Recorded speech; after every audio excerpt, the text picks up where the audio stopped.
The Spin-off Podcast Network. Are you making the most of your KiwiSaver investment? Generate is an award-winning KiwiSaver provider with a track record of strong long-term performance. Making a smart decision now could add tens of thousands of dollars by the time you reach retirement. Book a no-obligation chat with a Generate KiwiSaver advisor today at generatekiwisaver.co.nz/get advice. A copy of the product disclosure statement is available at generatekiwisaver.co.nz. The issuer of the scheme is Generate Investment Management Limited, and of course, past performance does not guarantee future returns. I'm Toby Manhire, and this is Juggernaut, the story of the Fourth Labour Government, a podcast in 6 parts. Doesn't give my opponents much time to run up to an election, does it? This nation is at risk. What do you think you're up to now, you perverted little liar? I could smell the uranium on it as you lean towards it. There's a radical overhaul in the history of New Zealand's administration. Juggernaut, the story of the Fourth Labour Government, made with the support of New Zealand On Air. Listen now on The Spin-off or wherever you get your podcasts.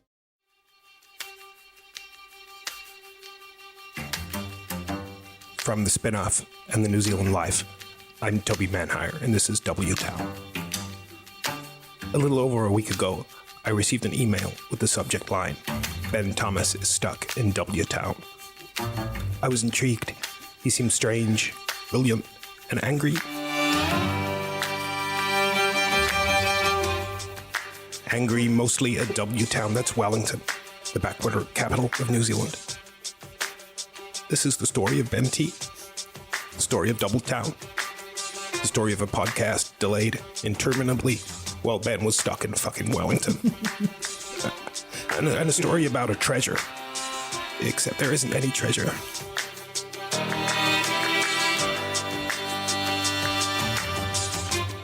That's just to keep you listening. I'm very sorry. This has gone by lunchtime, the Spin-off's leading political podcast. I'm Toby Manhire. This is Ben Thomas, who was in Wellington for a very, very, very long time. I have an email chain of several thousand, increasingly desperate cries for help. How long were you there, Ben? I don't even remember a time before I was in Wellington. Earlier this week, I sort of woke up at a strange desk. I had a long beard and I had been communications manager of the Families Commission for a decade. It was... I just want to say it's all behind us now. We can do a podcast. How have you been coping without the company of Ben Annabelle? I've missed him. Yeah, but I've heard him several times on several different stations and programs. Has he been doing that again? He's been doing that again. That's why I sent that email earlier in the week, if you recall. What was that? One about requiring a certain type of test. I bumped into Annabelle backstage at her own show, her whole show that she has, The Hui, TV3. What were you doing there? I was on The Nation. Seeing Lisa on The Nation. Beforehand. Oh, yeah. Oh, yeah. And what? Carry on. Oh, no. Well, that's the end of his story. I was just telling you about a celebrity spotting when I saw Annabelle Lee. But I don't care anymore because I've been seeing Duncan Garner and Mark Richardson. Have you? I have. You've been going on the AM show. The AM show. I have. The I Am show. The Colin McCann tribute show. It's very existentialist. Stands for Annabelle May. They named the whole show after me. That's Annabelle Lee. Mm-hmm. Ben Thomas. I think we've been through this already. We're sitting here as Cyclone Cook rips through the country, colonising again. Cook. And we haven't been here for ages, and we apologise for that, but we've got a lot to talk about. We could be here for several hours. It behoves me to say this podcast and the politics section of the Spin-off as a whole is made possible thanks to Life Direct. So we urge you to head immediately to any politics section on the Spin-off, click through to Life Direct, where you can at the stroke of a button compare quotes from all the life insurance options available in New Zealand and get some life insurance. I love life insurance. That's great. Thank you, Annabelle, for that. I love it, honestly. You can never have enough. Ben, have you got any views on life insurance that you can get via Life Direct. Are we talking about the Hagaman trial a bit later in the pod? Oh, rough. Should we edit that out? Okay, yeah, we might. No, let's move swiftly on to this week in W-Town, Wellington. A time capsule was opened. It was from like a couple of decades back, and it basically had a newspaper and some crisps in it or something. It was very, very boring. Is that right, Ben? Yeah, that's right. No sort of bejeweled busts of Seddon or kind of secret maps of the catacombs under the Parliament. Disappointing, very disappointing. If we were to bury a political time capsule now, however, would it be fair to say, I don't know if you've got any other thoughts, I think pineapple and spaghetti top pizza, a North and South cover featuring glamorous green would-be MPs and Gareth Morgan's angry tweets. Yeah, we'd get him to read them out and put them on like one of those gold records that they send up into space. Can you arrange that? Let's focus on the pizza, Annabelle. The pizza wars, seemingly in response to, it was a Women's Weekly article in which Andrew Little and Jacinda, in a very natural and purplish prose fashion, exchanged banter about whether or not pineapple belonged on pizza. Andrew Little responded like a social media wizard with a post on the Facebook showing him putting a pizza into the oven with pineapple and tinned spaghetti on the top. Delicious, I thought. Is the election now over? Has he won? I think so. Ben? Yeah, I mean, this is a real fault line in New Zealand politics. On the one hand, you have the tiny niche kind of Twitterati political class who don't remember a time before Roger Douglas opened up the New Zealand economy, who eschew the idea of pineapple on pizza. And Bill English, a man who has once said, New Zealand still exists. You just have to go outside Auckland to find it. Remembers that, an essential ingredient of pizza is spaghetti on the base. And if you look at the global political scene, Trump, Brexit, there really is this kind of urge to nostalgia, this kind of urge to the safety of the past. And to be honest, I feel more comfortable that Bill English expresses that with kind of antediluvian 70s New Zealand cuisine rather than, bombing Syria. Well, we still left the door open to that. I don't think by definition the pineapple and the spaghetti cancels out bombing. I hear at his meetings he has certainly gets it off the headlines. An orange with toothpicks in it with ham and pineapple for people to snack on. Really, I've heard that he does dunk cookies. He does dunk cookies during meetings. He's a cookie dunker. Really? I have that on high authority. He's also a meat pie lover. He's everyman. He's a cuisine kind of guy. Kiwi cuisine. He could have his own cooking show if the whole politics thing doesn't work out for him. He went too far, didn't he? When he everything was going fine, and then he did a post of him and Nadia Lim, and she was showing him how to make a fancy pizza, and he was kind of, no, I've had a few lessons, and it was perfect before. Yeah, I noted that Fairfax, the headline on Stuff was, Pizzagate post, which I think is a little unfair. Pizzagate, of course, being the made-up pedophile ring conspiracy in the United States that came from the Democratic Party email hacks. I think, Bill's a Catholic. There's already a sort of air of unfounded suspicion around his people, and it seems like a kind of bridge too far. I think to say about a fundamentally it sort of epitomised dad jokes, didn't it? Because the first one was a dad joke, but sometimes when your dad does a joke and it is actually funny, and then they try to go for a little bit more, and you're like, no. Well, he can be credited, can't he, with faced with the dilemma of pineapple or not pineapple. He could have decided to postpone the decision until 2036, 2038, 2040, but he confronted it head on, showed that he is a man of immediacy, and he's willing to confront the difficult issues. Can I just say that if it was the Greens pizza, it would have been organic baba ganoush with goat cheese. I had a conversation with someone about this, and they said it would be a cauliflower base. Oh, it would be a cauliflower base. Have you come across this? Yes, I've seen this. Someone was telling me it was I've really seen yummy. this on the Facebook. I find this highly unlikely. You blend it till it's all powdery, and then you pat it into a thing. And I'm really glad that the Greens modernisation and 21st century revamp is coming along well. There were no pizzas, that's true, on their cover of North and South. Have you seen that cover and about? I have not. I'm sorry, no. Ben, have you seen that cover? I have. Extremely posed, airbrushed, great newsstand cover for a New Zealand magazine. It's got all their up-and-coming stars, including the ones who were sort of ranked in the low 20s when their list finally came out, like Hayley Holt. Yeah. To be fair, there is a whole lot of pretty in the Greens now, isn't there? I'd love to see your rankings on that front. I can do that. Could you? Yeah. This is the kind of hard-hitting content you're going to get from the spin-off all the way through to September the 23rd. The cover does, though, kind of... There's been a bit of commentary from Green MPs themselves after there was some backlash against it, and that, this is the positioning of the people as kind of selling out, blah, blah, blah, which is a kind of fault line within the Green Party to some degree. But being on the front page of a national magazine is It's a coup. Pretty impressive feat, right? Yeah, it's a good score for them. Yeah, that's right. They'd be silly not to have done it, I think, in terms of the exposure.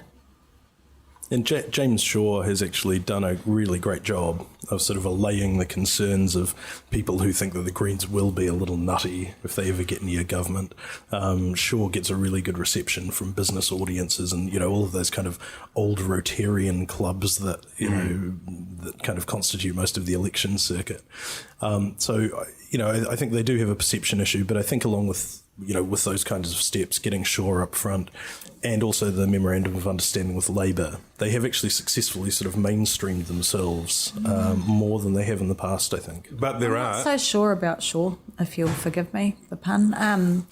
He didn't do so well on The Nation a few weeks back, I thought. What was he talking about? Oh, that was immediately after the Memorandum of Understanding. Yeah, he was talking about a particular issue and he wasn't able to be very specific, as I am now, about the detail of it. He was a bit unsure. Yeah, it just didn't look very good. And there are definitely rumblings of discontent from within the membership. Oh, really? I did an interview with Shaw and Mitiria Ture, his co-leader, a little while ago, which you can read on thespinoff.co.nz, and sort of got in touch with a few members, kind of base-type people, who are quite suspicious about so that's their trade-off. They want to be more kind of acceptable and palatable to people who are looking for government. They really want to be in government, but they also have at least part of their base who are deeply suspicious, as most prominently articulated by Sue Bradford, who obviously has some issues with the Green Party that go back a while, but she does speak for some within the party, within the membership, who feel as though that and the immigration policy that came out a while before too represent the party moving away from a kind of green grassroots, from their soul or whatever. Yeah, they had this fiscal responsibility framework with Labour that they announced, where they promised that they would only, they would keep net debt at sort of the same level proportion of government spending. This constrains their ability to raise taxes and raise social spending, which of course is their kind of core business. At the same time, you have to take these promises with a grain of salt. It's highly unlikely that there will be a Green Labour government, as Green Labour, without any kind of involvement of other parties like New Zealand First, who will certainly be pushing for more spending. And as we've seen, with the national government, which, brought in a revenue-neutral tax switch in 2010, I think it was, which actually cost $1 billion a year. You can kind of fudge these things once you're in government. For those who are interested, Toby will be posting the recipe for the baba ganoush pizza on the spin-off later today with the cauliflower base. I meant that fiscal responsibility framework rules, blah, blah, when I said Memorandum of Understanding before. I'd like to apologise for that error. Meanwhile, is it possible that Cyclone Cook is part of the punishment for doing something bad as a country, as a nation, and that punishment is also extending out to having to relive forever the court cases of Andrew Little and the Hagamans and Jordan Williams and Colin Craig? It's kind of like 50 First Dates as by Hieronymus Bosch. Just this eternal nightmare, revisiting basically the worst people in New Zealand in a procession of evidence and counter testimony. He doesn't mean worst people, just if there's anyone listening from Chambers, he really thinks they're all terrific people. Yeah, sorry, that was what I meant. That's kind of like that MOU fiscal framework thing, slip of the tongue. Colin Craig must be over the moon. Yeah. Oh, he can't wait. He's got other cases on the go too. He's a busy guy. Oh dear. The Hagaman thing was the one of real political significance, I guess, in that he was being sued for defamation as a result of some things he had said about political donors to the National Party and blah, blah, blah, blah. He got some qualified privilege out of the judge, and then the verdict came back on non-defamation against Little-Hagaman, but and maybe defamation. They couldn't decide on qualified privilege. I'm explaining this very badly, against Little-Hagaman. Did he kind of, in the end, this is probably a good result on balance for Andrew Little? I think so, yeah, definitely. I think it's a good result for New Zealand politicians in general, don't you? It's a better particularly an election year. It's a better result than having to pay them $2.4 million. I think, with one of the cornerstones of our democracy and the Westminster system has always been that our politicians are allowed to defame the hell out of whoever they like. And this, however, this has previously been confined to Parliament. Yeah. And then the Privileges Committee of Parliament did a report after the bungled accidental snooping on MP Peter Dunn's emails a few years back. And one of the results of that was that they decided to extend parliamentary privilege by statute to if you repeated something that you said in Parliament, you were still covered by that absolute privilege that parliamentarians have, so freedom from either arrest or lawsuit. And because we used to have this farcical situation where people would get up and defame like crazy in the House, and then they'd be asked about it by reporters on the forecourt, and they'd just sort of kind of nod and shift nervously. And this extends it even further, which says that there's a qualified privilege available to the leader of the opposition, in particular, to raise issues fearlessly with the government, and not have to have undue regard, for being sued, that kind of thing. So I think that is probably a good development, especially good news for Winston Peters, should he become leader of the opposition anytime soon. I understand the desire to want to defend yourself and clear your name if you feel you've been defamed, but I think that she kind of lost credibility with the amount of money that she was asking for, and I think to many it would just look like a case of a rich person using their money to bully a politician into silence, which I think isn't very palatable to most Kiwis. Meanwhile, for Labour, Andrew Little emerges from that. Little-Hagaman has said she will continue to pursue the alleged defamation, but he is in a reasonably strong place. I mean, it's sort of, we're 5 and a bit months out. Reasonably strong if you don't mind your deputy leader being way more popular than you. That's what I was going to get onto. I mean, we haven't spoken, owing to Ben Thomas being in Wellington, since Jacinda Ardern, the recently elected deputy leader, overtook Andrew Little in the polls as preferred Prime Minister. And even faster than we thought. Yeah, I mean, I guess if it was going to happen in some ways, it would happen straight away while her name was there, because these things people aren't given a list in these polls. They're asked to nominate someone out of the blue. Is it bad? Is it bad for Little for that to happen? I mean, it seems sort of bad. We do have this extraordinary situation where there could be a government after the election where the Prime Minister is only the third most preferred Prime Minister, not in the country, but in his own government, behind Winston Peters and Jacinda Ardern. It doesn't put him in a strong position long term, But Jacinda's popularity has to be good for them in the campaign, particularly if they can draw National into a leadership team versus leadership team kind of election rather than the sort of presidential style that we've become accustomed to under MMP. Certainly, yeah, it's better for them that she's popular than unpopular, but in terms of the dynamics within the party itself, it's always going to be uncomfortable when you know your number two is more preferred than you, and it, I guess it impacts on your credibility to a certain extent and your right to lead. I mean, they could argue, I suppose, what was it? Was it 8 and 6 or something like that? I'm not sure. There was a 2-point gap in two polls, which had them at different levels.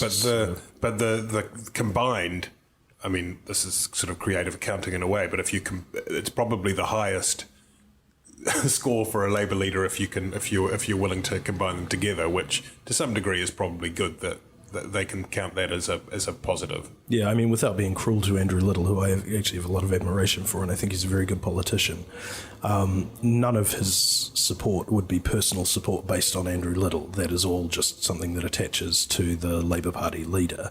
Jacinda has a huge personal following, in relative terms. And shiny, silky hair. I think I said that last time I was on here too. It's good, but get it in. It's strong. It's good that you can look after the objectification of people who are trying to achieve things in politics. It helps. Yeah. You could do a Labour Greens list. Lust. Yeah. Lust. The New Zealand accent is dangerous, I always think, when you're explaining to a foreigner how the MPs work, and you say, well, there's electorate MPs and there's lust MPs. Anyway. I don't know if I mentioned, it's been a long time since we caught up owing to Ben being in Wellington.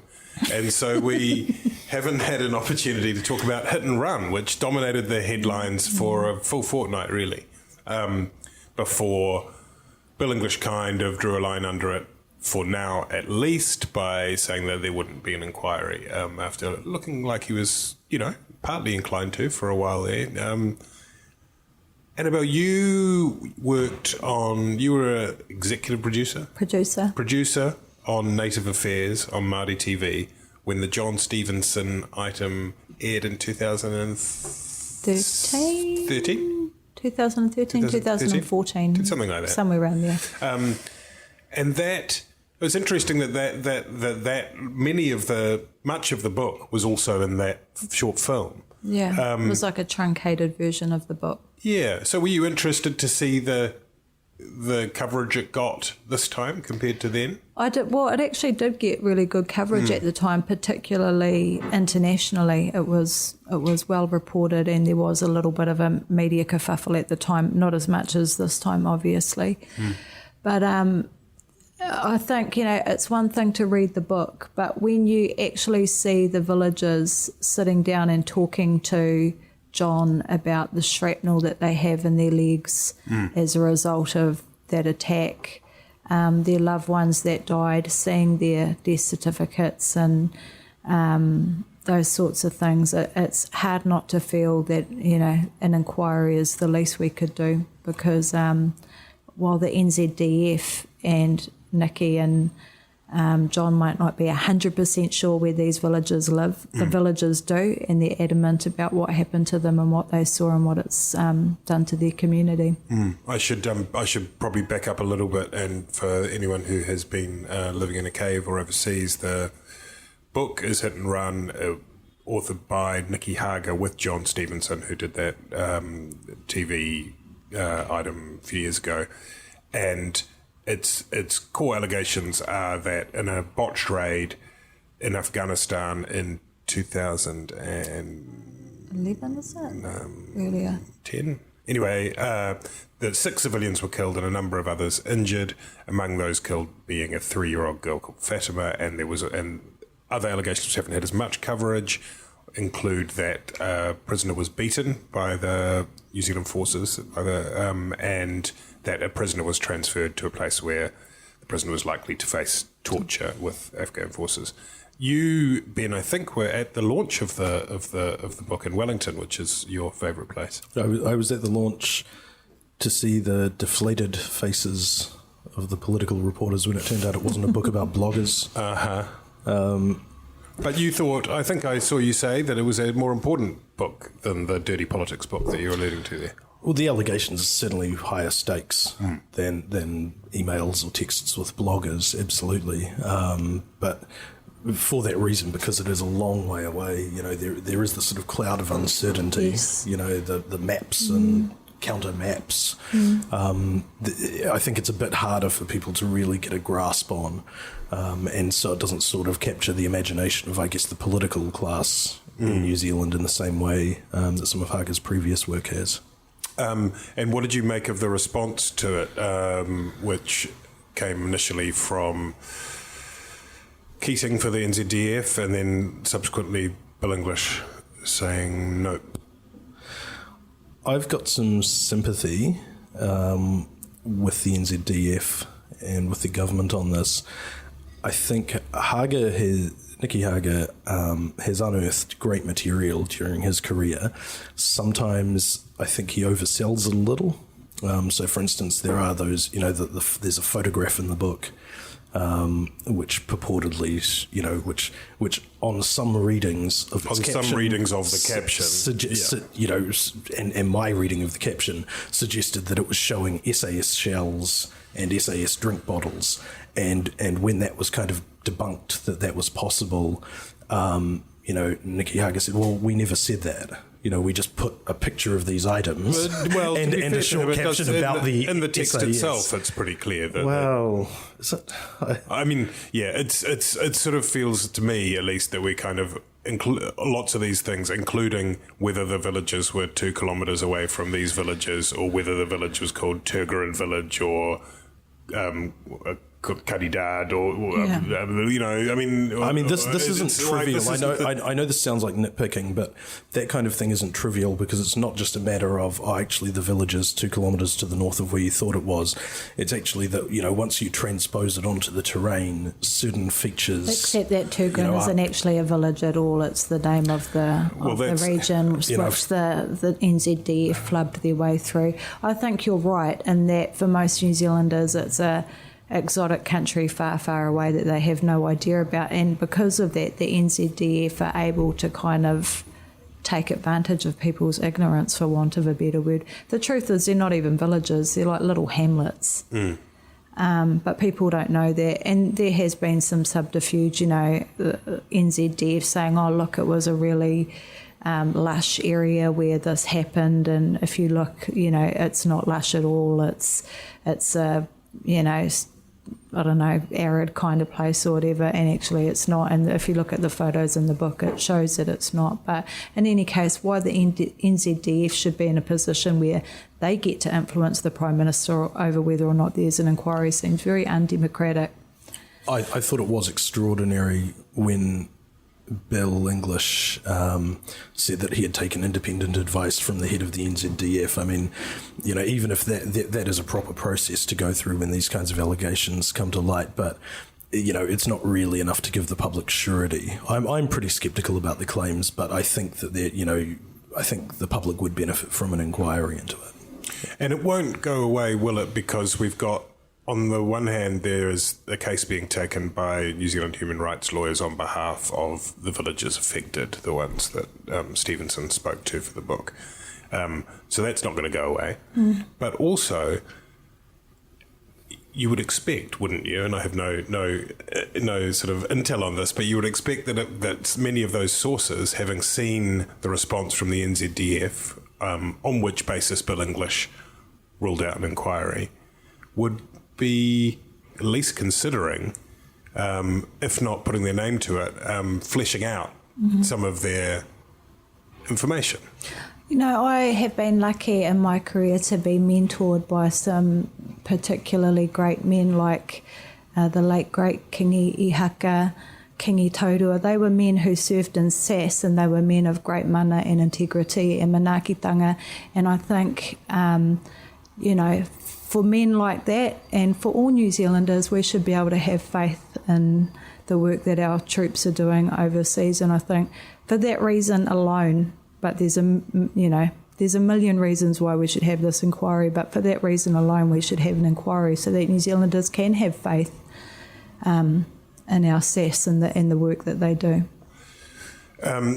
people probably do get a bit of fatigue hearing about calls for inquiries, and I can understand that. But the other area where there has been quite a chorus of calls for an inquiry from people affected is to do with the decades of abuse in state care, of state wards. And you, Annabelle Lee, had on your program, The Hui, last Sunday, pretty incredible and powerful testimonies from 4 men. Do you want to sort of just kind of give us a scale of that? 100,000 New Zealanders, not just Maori, put into state care during the 1950s and 1980s. Institutions like Kohitere, Epuni, Hokio. Earlier this year, Susan Devoy called for an inquiry into the historical abuse of those children, particularly with a special focus on Maori, because apparently 80% were Maori, although we can't be sure of that because there's been no inquiry or thorough research done on it. The government ran something called CLASS, confidential listening service. Some people came forward to that, not very many by comparison to and at the end of it, Judge Henwood said that there should be a full independent inquiry into what happened to these kids. Last week we got 4 survivors of state institutions together, and they shared some pretty harrowing stories of violence, sexual abuse, physical abuse, despair, depression. And it's really the story of how a generation of New Zealand men were subjected to absolute brutality at the hands of the state, and the ripple effect of that in terms of, intergenerational dysfunction and so on. So as a result, it sort of renewed the call for an inquiry into what happened to these people. Was that difficult putting that together? Was that, it would have presumably taken quite a lot of discussion and management to get those guys on camera? Yeah. Actually, Mihi had put a call out on Facebook and said, look, I want to speak to people, survivors of, the state, basically. And a couple of wives came forward and said, I'd really like for you to talk to my husband. But these guys came forward quite willingly. They have obviously processed a lot of their stuff over the years, and they felt that they could perhaps make a difference for, young New Zealanders if they came forward and shared their stories, in the hope that it might prevent another generation from suffering through the same stuff that they did. So, because Ben, recently we've had the launch of the Ministry for Vulnerable Children, and Tamariki. Yes, never as a government new department, they've been keener to foreground the Te Reo name after the response. Which actually has no relation at all to the Pākehā name. Basically means the opposite, but anyway. What does it mean? Well, Oranga Tamariki is like the well-being of children. Right. Which is not what vulnerable children is, but anyway. And the argument from Antoli is that this is the refresh, this is new, and this means that the argument from others is that without having had a proper reckoning, without having had a review, we can't be sure that the same sorts of things aren't going to continue into the future. Can you tell us which of those positions is right?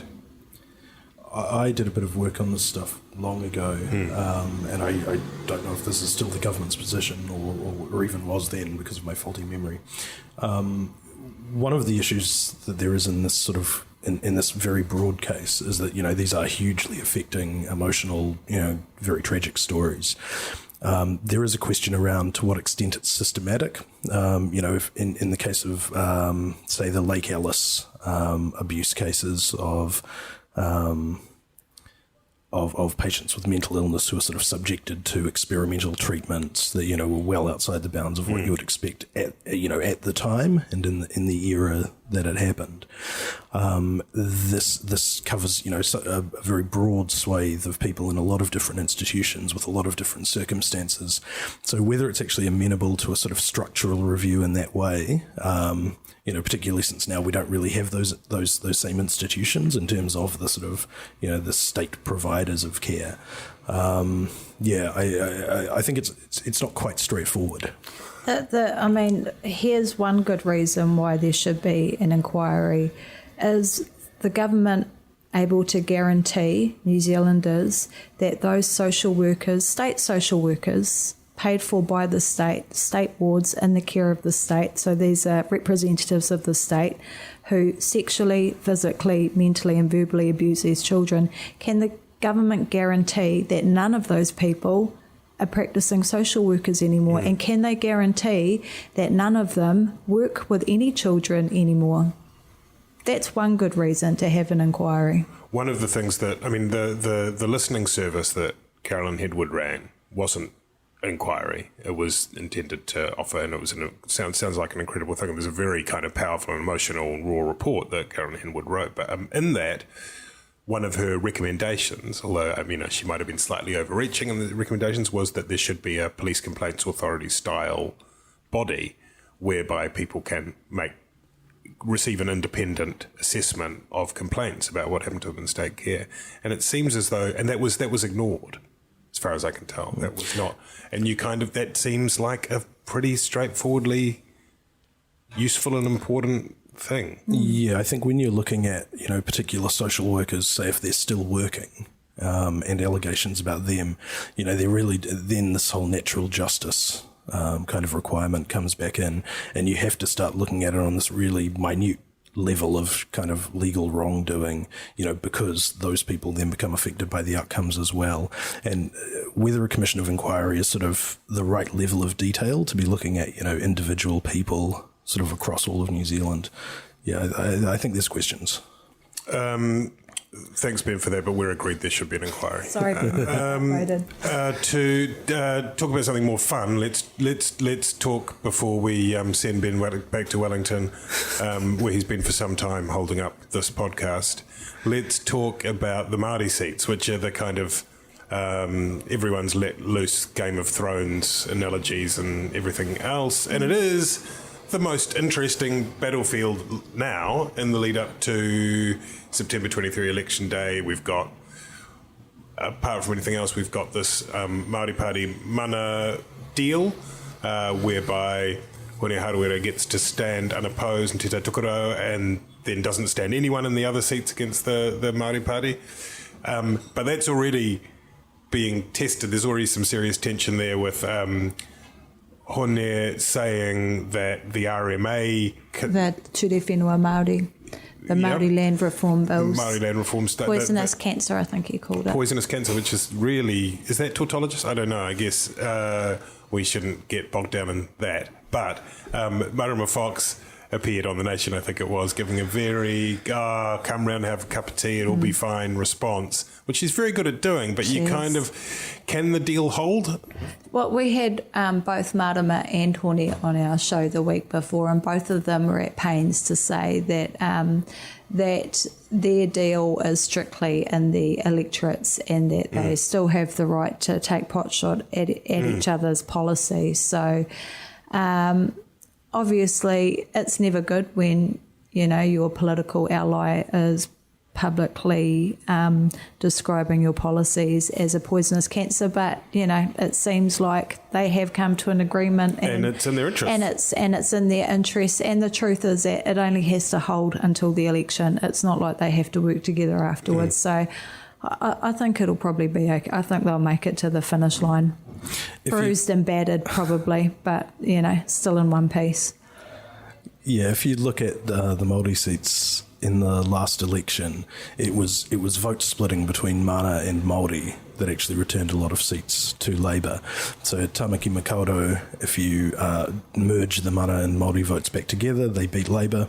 In Te Tai Hauauru... it's not a good example, though, because Penny Henare was literally announced at the last minute.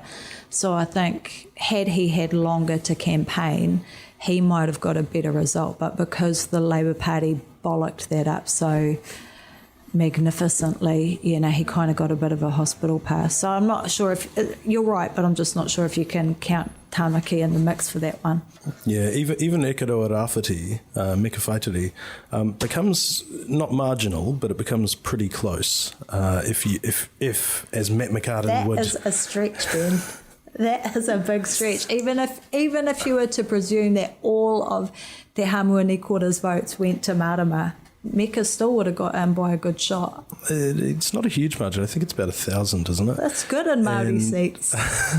But, I mean, on the other hand, Marama Fox has been a revelation in this parliamentary term. Indeed. I mean, she's re-energised the Māori Party. If you look at, what you're talking about just before the Resource Management Act reforms, those are extraordinary concessions that the Māori Party has gotten from the National Party. I see they've announced Shane Taurima as their candidate in Tamaki Makaurau.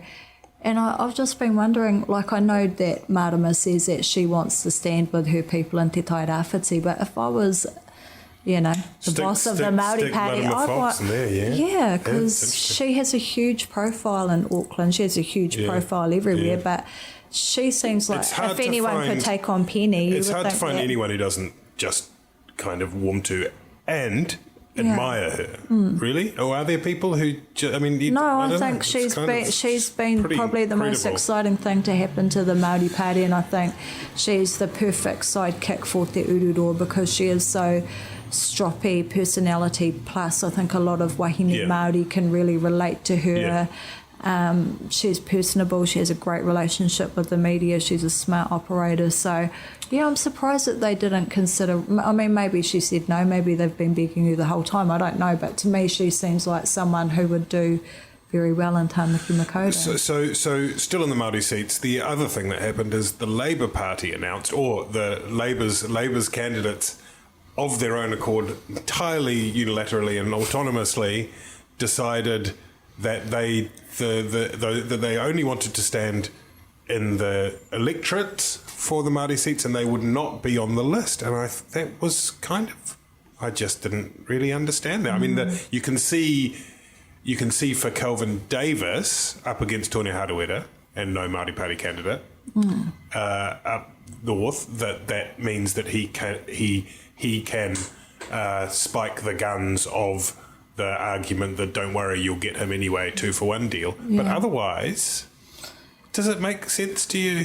It's a decision that's really polarised Māoridom. On one hand, you have people that are like, good on you guys, balls to the wall kind of thing, who think it's a very sort of courageous move and it's about getting a true mandate. And then you have others that think it's a really regressive step where you're essentially forcing Māori voters back into first past the post politics, and if Labour really valued its Māori MPs, who are the voices of some of the most vulnerable New Zealanders in the country, that they wouldn't have allowed them to do it en masse. Perhaps you would allow one or two, perhaps Calvin, where he can neutralise that argument of Hones, but to allow an election campaign strategy where you could essentially lose every single one of your Māori electorate MPs has certainly polarised Māori.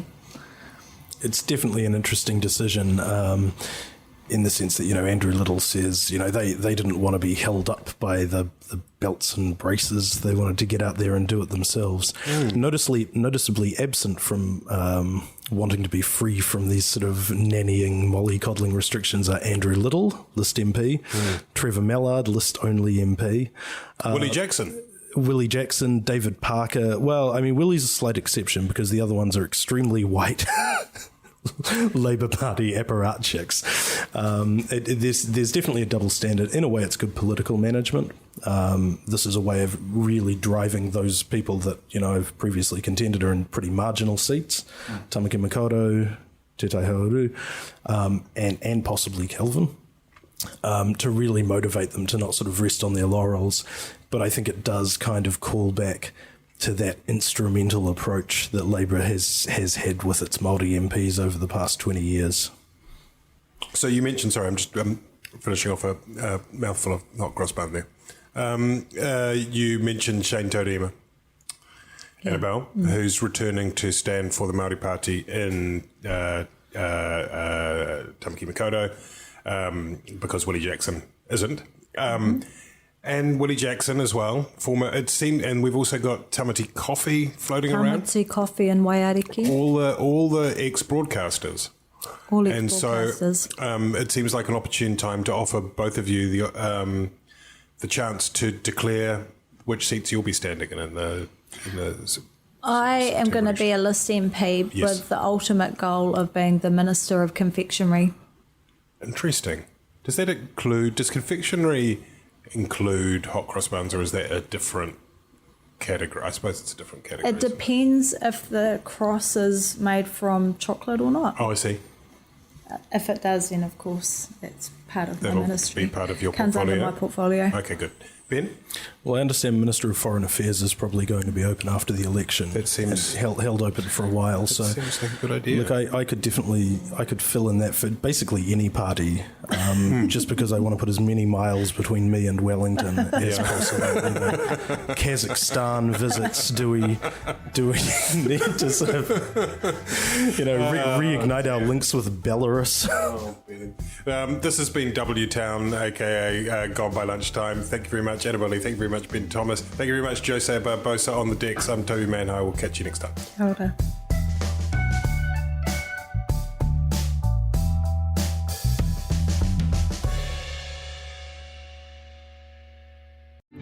Kia ora, I'm Duncan Grieve, founder of The Spinoff. You can help us keep all of The Spinoff's award-winning journalism free for everybody by becoming a member today at thespinoff.co.nz/donate.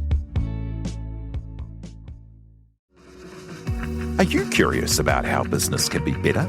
I'm Simon Pound, and I host Business is Boring, a podcast where I kōrero with some of the most interesting people in entrepreneurship, commerce, and making things happen. Tune in to Business is Boring every Tuesday, brought to you by the Spinoff Podcast Network in partnership with Spark Business Lab. The Spinoff Podcast Network.